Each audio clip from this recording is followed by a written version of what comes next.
Hi hello అండి. ఈరోజు అయితే మనము బియ్యం రొట్టె అయితే రెడీ చేసుకుంటున్నాము. అమ్మ వచ్చినప్పుడు మొన్న నేర్పించి వెళ్ళింది.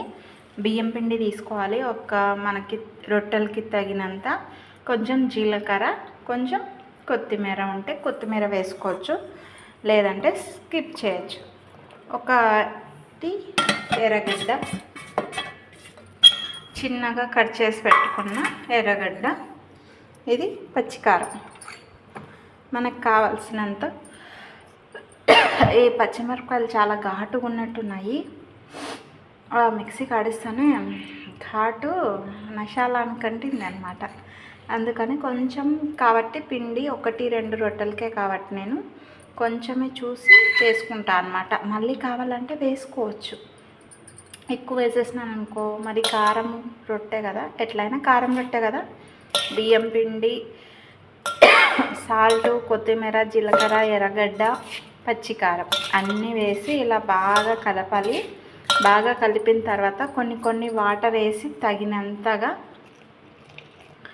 కొన్ని ఇలా వాటర్ వేసి తగినంత నీట్గా ముద్దలాగా అయితే కలిపేసుకోవాలన్నమాట. నీట్గా ముద్దలాగా కలిపేసుకున్న తర్వాత మళ్ళీ దానికి ఒక పేపర్ తీసుకొని, ప్లాస్టిక్ పేపర్ కానీ డైరెక్ట్ పెనం మీద కానీ, వచ్చిన వాళ్ళు అయితే డైరెక్ట్ చేసేసుకుంటారు పెనం మీద కానీ. అట్లా నాకు రాదు కాబట్టి నేను డైరెక్ట్ పెనం మీదనే చేసేసుకుంటాను. వచ్చిన వాళ్ళు అయితే బాగా నీట్గా కవర్ పేపర్ ఉంటుంది కదా, ఆ కవర్ ప్లాస్టిక్ కవర్ పైన నీట్గా తట్టి కాల్చుకోవచ్చు అన్నమాట.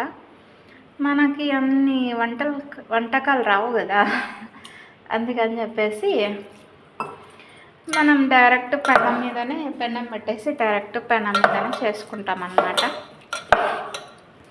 మీలో ఎంతమందికి ఇలా బియ్యం రొట్టె ఇష్టమో కామెంట్ చేయండి.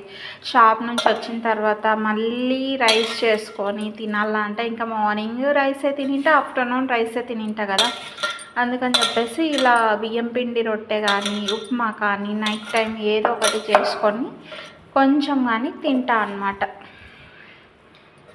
నా రొటీన్ స్టైల్ ఇది. అంతే కదండి, 1-2 ఉన్న వాళ్ళు ఇలాగనే చేసుకుంటారనమాట. బాగా ముద్దలాగా తడిపి రౌండ్గా చేసి పెనం మీద వేసి మంచిగా ఆయిల్ వేసి కాల్చుకోవాలి రొట్టెని. నచ్చితే నా వీడియోస్ లైక్ చేయండి, షేర్ చేయండి, సబ్స్క్రైబ్ చేయండి. Bye bye guys.